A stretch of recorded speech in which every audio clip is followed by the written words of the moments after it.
بس رحت للشركه قلت لها خلاص احنا ضن، المطلوب مننا ايه الاجراءات وكذا وكذا. قالت لي انت تبعت لي ال 50% واحنا نتصرف وهنعمل ونبدا نشتغل في التصنيع وبعدها نبعت لك الحاجه. قلت زي الفل. قلت لها طب انا هنزل مصر وهبدا ايه على تواصل معاكي وان شاء الله الديل ده يكمل على خير. قلت لها طبعا انا مش هوصيكي، خلي بالك على المنتج تدينا حاجه كويسه يعني والكواليتي ده يكون حاجه محترمه وبتاع. قالت لي لا ما تقلقش، وانا توسمت فيها خير، توكلت على الله يعني، اعتمدت الشركه ده. يوم بعده او اتنين كانت التذكره بتاعتي ورحت راجع على مصر. كانت رحله طويله جدا، الرحله تاخرت حوالي 4 ساعات بسبب سوء الاحوال الجويه، واصلا الرحله 11 ساعه يعني فهي مش محتاجه تعب اكتر من كده. والرحلة كان أغلبها مطبات هوائية، فكانت رحلة مرهقة بشكل صعب للغاية. وصلت مصر، بتوع الجمرك الحمد لله على السلامة. الله يسلمك، كنت فين؟ كنت في الصين، بتعمل ايه؟ قلت له والله انا كنت مسافر بعمل شغل وكده. قال لي معاك حاجة؟ قلت له لا مش معايا اي حاجة، انا معايا بس الساعات دهية ومش معايا حاجة تاني. فتح الساعات قال لي ايه ده؟ ايه ده ايه ده ايه ده ايه ده ايه ده فيها كاميرا. قلت له يا عم ايه اللي فيها يعني؟ قال لي دي ساعات تجسس. يا عم الله يصلح حالك، انت في ايه بس؟ 5 دقايق الناس بدأت تتلم، الشرطة بدأت تتلم.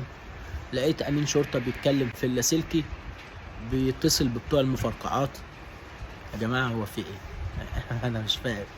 ففضل كل شوية الناس تيجي من الضباط، ضباط تيجي، ضباط كتير تيجي، وفين هو بتاع الساعات؟ فين بتاع الساعات؟ انا مش فاهم ايه الموضوع. قلت لهم يا جماعه خدوا الباسبور، ادي الباسبور معاكم وادي الشنطه وادي الساعات، شوفوا انتوا هتعملوا ايه وانا هريح انام شويه، انا تعبان جدا. اديتهم كل حاجه ورحت مريح على مصطبه كده، وهم بدأوا يكتروا الضباط خالص. بعديها بدأوا يفتحوا الشنطه بحرص، يعني شيء مضحك جدا. تمام. وطلعوا منها كل حاجة، يعني ألبسة وحوارات وحاجات، يعني موضوع طلعوا كل حاجة.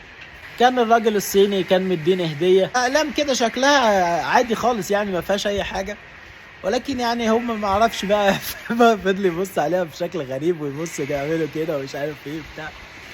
فماشي عادي بقى، شوفوا انتوا عايزين تعملوا ايه. بس بعدين قال لي تعالى امضي على الحرز.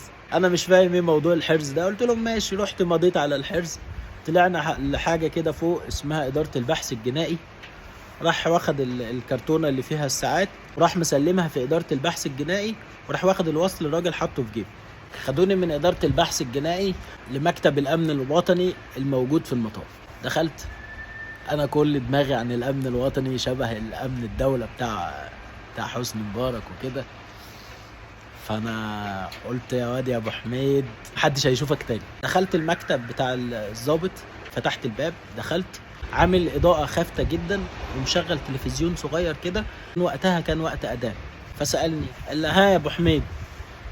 الضابط راجل شيك جدا، شيك جدا يعني، ولابس ساعة فخمة غالية وانا بحب الساعات، فانا عرفت ان هو ابن ناس قوي يعني. فقال لي ها يا ابو حميد الساعات دي بتاعت مين؟ قلت له الساعات دي بتاعتي يا باشا. قال لي وجايبها ليه؟ قلت له يا باشا يعني انا معلش سيبك من العالم اللي بره، انت الوحيد اللي هتفهمني، انت شكلك راجل ابن ناس وانا حاسس ان هيكون في تواصل يعني هنفهم بعض يعني.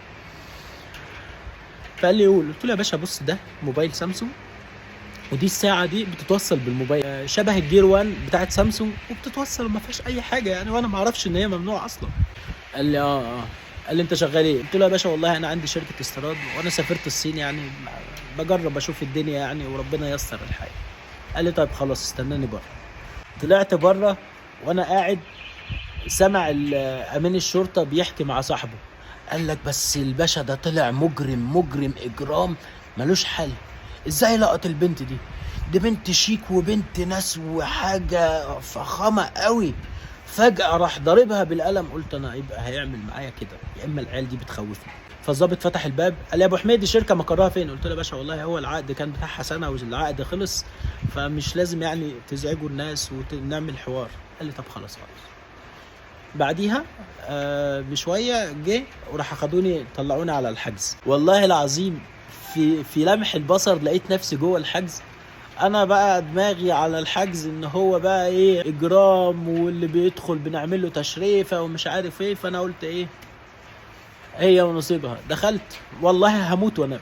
دخلت رحت مسلم على الناس كلها، السلام عليكم. وعليكم السلام، ازيك ازيك ازيك. اخر واحد قلت له تعالى على جنب كده خلينا انام.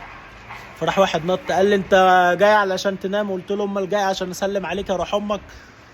هوب الناس لسه الواد هيقوم، الناس مخلصين، ورحت ايه وسعوا لي مكان ورحت نمت 4-5 ساعات. فتحوا الباب، فين فلان الفلاني فلان الفلاني فلان الفلاني. خدونا وراحوا مكلبشنا وراحوا مودينا على اسم النزهة. رحنا على اسم النزهة، خدونا حطونا برضو في عربية ترحيلات ورحنا رايحين على نيابة النزهة.